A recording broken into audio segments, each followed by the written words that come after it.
আপোনালোক সকলোৰ বাবে খুবেই ভাল খবৰ। আপোনালোকৰ বাবে হোম গাৰ্ডৰ বহুতো পদ মুকলি কৰি দিছে। হোম গাৰ্ড পষ্টৰ বাবে আপোনালোকে যদি ইচ্ছুক প্ৰাৰ্থী হয় তেন্তে আবেদন কৰিব পাৰিব।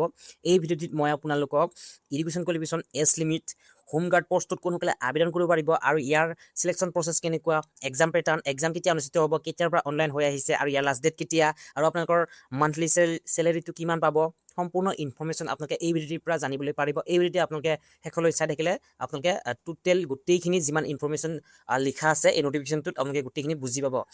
পোনপ্ৰথমতে আপোনালোক জনাই দিছোঁ, যদি আপোনালোকে মোৰ ভিডিঅ'টো পোনপ্ৰথমবাৰৰ বাবে চাইছে তেনেহ'লে ছাবস্ক্ৰাইব কৰি ৰাখিব, কিয়নো এনেকুৱা ধৰণৰ ভিডিঅ' আপোনালোকে এই চেনেলটোৰ যোগেদি পাই থাকিব। আপোনালোকক পোনপ্ৰথমতে জনাইছোঁ যে আপোনালোকে যদি হোম গাৰ্ডৰ ভেকেঞ্চিক লৈ যদি আপোনালোকে অপেক্ষা কৰি আছিলে তেন্তে আপোনালোকৰ বাবে খুবেই ভাল খবৰ। হোম গাৰ্ডৰ ফালৰ পৰা বহুতো পদ মুকলি কৰি দিছে। এইটো আপোনালোকে দেখি পেলাই আপোনালোকে ভয় নাখাব। অসম লোকসেৱা আয়োগ যিটো আছাম পাব্লিক চাৰ্ভিচ কমিশ্যনে কণ্ডাক্টহে কৰিব এইটো। আপোনালোকে কোন ধৰণৰ তেনেকুৱা ধৰণৰ লেভেলৰ এক্সাম হ'ব বুলি আপোনালোকে নাভাবিব, আৰু আপোনালোকৰ এডুকেশ্যন কোৱালিফিকেশ্যন সম্পূৰ্ণ ইনফৰমেশ্যন আপোনালোকে ভিডিঅ'ৰ পৰা জানিবলৈ পাৰিব। পোনপ্ৰথমতে আপোনালোকক জনাই দিছোঁ, পষ্টটোৰ নাম হৈছে class 1 junior grade home guard in Assam home guard service under home and political department. আপোনালোকে বুজি পালে যে হোম গাৰ্ড আপোনালোকে এনেকুৱা হোম গাৰ্ড যিটো হোম গাৰ্ড আপোনালোকৰ অন্য যেনে ধৰণৰ আমাৰ পুলিচ বিভাগৰ ফালৰ পৰা যেনেকুৱা ধৰণৰ হোমগাৰ্ড ভেকেঞ্চি ওলায় তেনেকুৱা ধৰণৰ নহয়, এইটো অকণমান ডিফাৰেণ্ট হ'ব। আৰু ইয়াত টোটেল পষ্টটো কেৱল অসমৰ বাবে হয়, সেইবাবে পষ্টটো বহু কম, 22 পষ্ট হয়। যদিও বা কম কিন্তু এইটো খুব ভাল জব হয়। ইয়াত আপোনালোকে চেলেৰিটো খুব বেছি পাব, আৰু ইয়াত আপোনালোকৰ গোটেইখিনি দিয়া আছে। নেম অফ পষ্টটোৰ service post class 1 junior grade Assam home guard service দিয়া আছে। আপোনালোকে ইয়াত টোটেল গোটেইখিনি দিয়া আছে, কোনটো কেটেগৰীৰ বাবে কিমান ইয়াত আপোনালোকৰ পষ্ট দিয়া আছে। আপোনালোকৰ ইয়াত অপেন কেটেগৰী আছে, টোটেল আপোনালোকৰ কিমান থাকিব। ৰিজাৰ্ভ ফৰ OBC MOBC আছে, ৰিজাৰ্ভ ফৰ TT এণ্ড আদিবাসীৰ কাৰণে আছে, টি ট্ৰাইব, TT মানে হ'ল টি ট্ৰাইব, আৰু ৰিজাৰ্ভ ফৰ SC কাৰণে আছে, ৰিজাৰ্ভ ফৰ STP কাৰণে আছে, ৰিজাৰ্ভ ফৰ STHৰ কাৰণে আছে। গ্ৰেণ্ড টোটেল গোটেইখিনি দিয়া আছে, আৰু post reserve for PWD and type of disability. মই গোটেইখিনি কৈ নাথাকোঁ যে কাৰ কাৰণে ৰিজাৰ্ভ কৰা আছে পষ্টবিলাক। ফৰ এক্স ছাৰ্ভিচমেনসকলৰ বাবেও আছে ইয়াত পষ্ট ৰিজাৰ্ভ কৰা।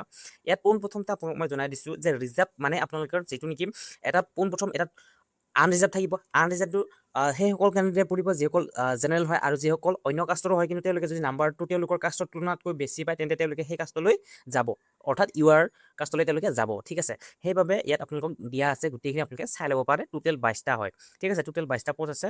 আটাইতকৈ বেছি আপোনালোকে কোনটো কেটেগৰীত দেখিছে সেইটো আপোনালোকে ইয়াতে চাই ল'ব পাৰে। ঠিক আছে, এক্স ছাৰ্ভিচমেনত কিন্তু এটা পষ্ট আছে মাত্ৰ, বাকীখিনি আৰু মই আপোনালোকক ডিটেইলছ বুজাই নাথাকোঁ, কাৰণ আপোনালোকে এই নটিফিকেশ্যনটো মোৰ ভিডিঅ'ৰ ডিছক্ৰিপশ্যনত পাব, আপোনালোকে চাই মেলি ল'ব পাৰে।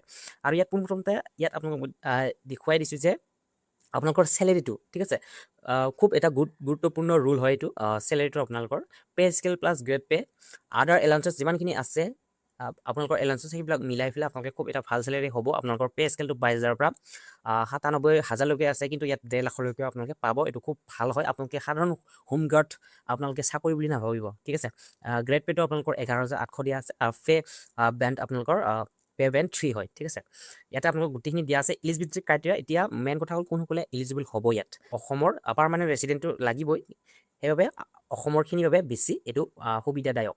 আৰু ইয়াতে আপোনালোকক ডমিচিয়েল চাৰ্টিফিকেট সেইবিলাক আপোনালোকক লাগিবই, যেনে ধৰক caste certificate, employment exchange registration, এইবিলাকতো লাগিবই। আপোনালোকে সকলোৱে জানে যে অসমৰ বাবে যিকোনো আপোনালোকে কম্পিটিটিভ এক্সামৰ বাবে এপ্লাই কৰিবলৈ হ'লে আপোনালোকৰ এমপ্লয়মেণ্ট এক্সচেঞ্জ আপোনালোকৰ যিটো নেকি ৰেজিষ্ট্ৰেশ্যন চাৰ্টিফিকেট সেইটো লাগে, আৰু আপোনালোকৰ এডুকেশ্যন যিমানখিনি কোৱালিফিকেশ্যন আছে মাৰ্কশ্বিট সৈতে গোটেইখিনি চাৰ্টিফিকেটখিনি ইয়াত লাগিব। ঠিক আছে, সকলো আপোনালোকে আপলোড দিব লাগিব। এডুকেশ্যন কোৱালিফিকেশ্যন আপোনালোকৰ মিনিমাম আপোনালোকৰ কিমান লাগিব। Minimum qualification is graduate in discipline of a university recognized by government. আপোনালোকৰ ইয়াত মিনিমাম আপোনালোকৰ গ্ৰেজুৱেট হ'ব লাগিব, তেওঁলোকেহে কিন্তু ইয়াত এই পষ্টটোত আবেদন কৰিবলৈ পাৰিব। যদিও বা মই পোনপ্ৰথমতে কৈছিলোঁ যে যদিও বা হোম গাৰ্ড হয়, খুব ভাল পষ্ট হয় এইটো। আপোনালোকে এই পষ্টটোৰ থ্ৰু দিয়ে আপোনালোকে গ্ৰেড 3 লেভেলৰ আপোনালোকে চেলেৰি পাব। ঠিক আছে, ইয়াত আপোনালোকে পোনপ্ৰথমতে চাওক যে আপোনালোকৰ এডুকেশ্যন কোৱালিফিকেশ্যনটো গ্ৰেজুৱেট। ঠিক আছে, যিসকল গ্ৰেজুৱেট নহয়, আণ্ডাৰ গ্ৰেজুৱেট হয়, তেওঁলোকে এই ভিডিঅ'টো স্কিপ কৰিব পাৰে, কাৰণ তেওঁলোকৰ বাবে নহয়েই। ঠিক আছে, আৰু আপোনালোকৰ ইয়াত এজ লিমিটটো দিয়া আছে। 21 বছৰৰ তলৰসকলে ইয়াত এপ্লাই কৰিব নোৱাৰিব, আৰু 38 বছৰৰ ওপৰসকলে ইয়াত এপ্লাই কৰিবলৈ নোৱাৰিব। ইয়াত দিয়া আছে 1/1/2026 কাউণ্ট কৰা হ'ব। ঠিক আছে, ইয়াত ৰিলেক্সেশ্যনো পাব। আপোনালোকে SC ST সকলে 5 years পাব, বা আপোনালোকে OBC MOBC সকলে 3 years পাব, আৰু যিবিলাক এক্স ছাৰ্ভিচমেন হয় তেওঁলোকেও 3 ইয়াৰ্ছ পাব ঠিক আছে। ইয়াতে এক্স মেনুৰো বিভিন্ন ধৰণৰ কেটেগৰী থাকে, যেনে OBC MOBC বিলাক থাকে, SC ST গোটেইখিনি ইয়াত চাব পাৰে, টি ট্ৰাইবো থাকে ঠিক আছে।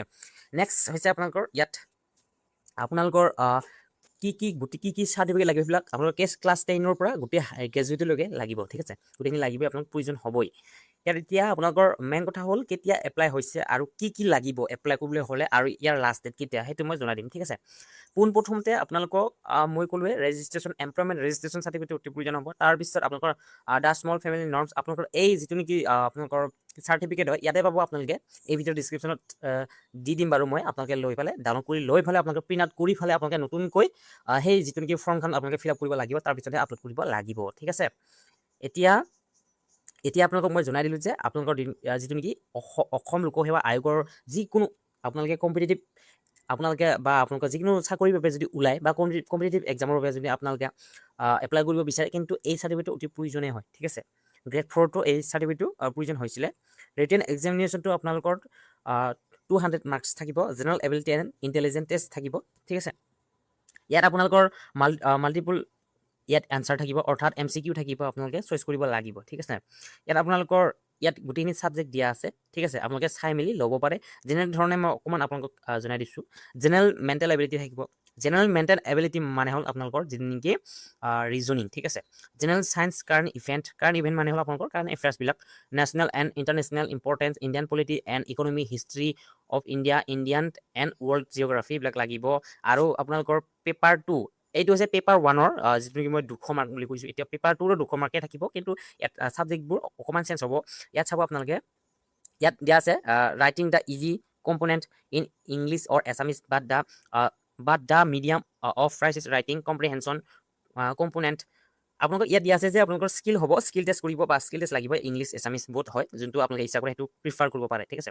ইয়াত আপোনালোকৰ পোনপ্ৰথমতে আৰু ইয়াত আপোনালোকৰ থাকিব যে পাৰ্ট A আৰু পাৰ্ট B ঠিক আছে। পাৰ্ট এত আপোনালোকৰ 80 মাৰ্ক থাকিব আৰু পাৰ্ট বিত হৈছে 120 মাৰ্ক থাকিব ঠিক আছে। নেক্সট হৈছে আপোনালোকৰ ফিজিকেল ষ্টেণ্ডাৰ্ড, আপোনালোকৰ physical efficiency test and medical standard test কেনেকুৱা কিমান হাইট কি লাগিব সেইটো ইয়াতে জনাই দিছোঁ।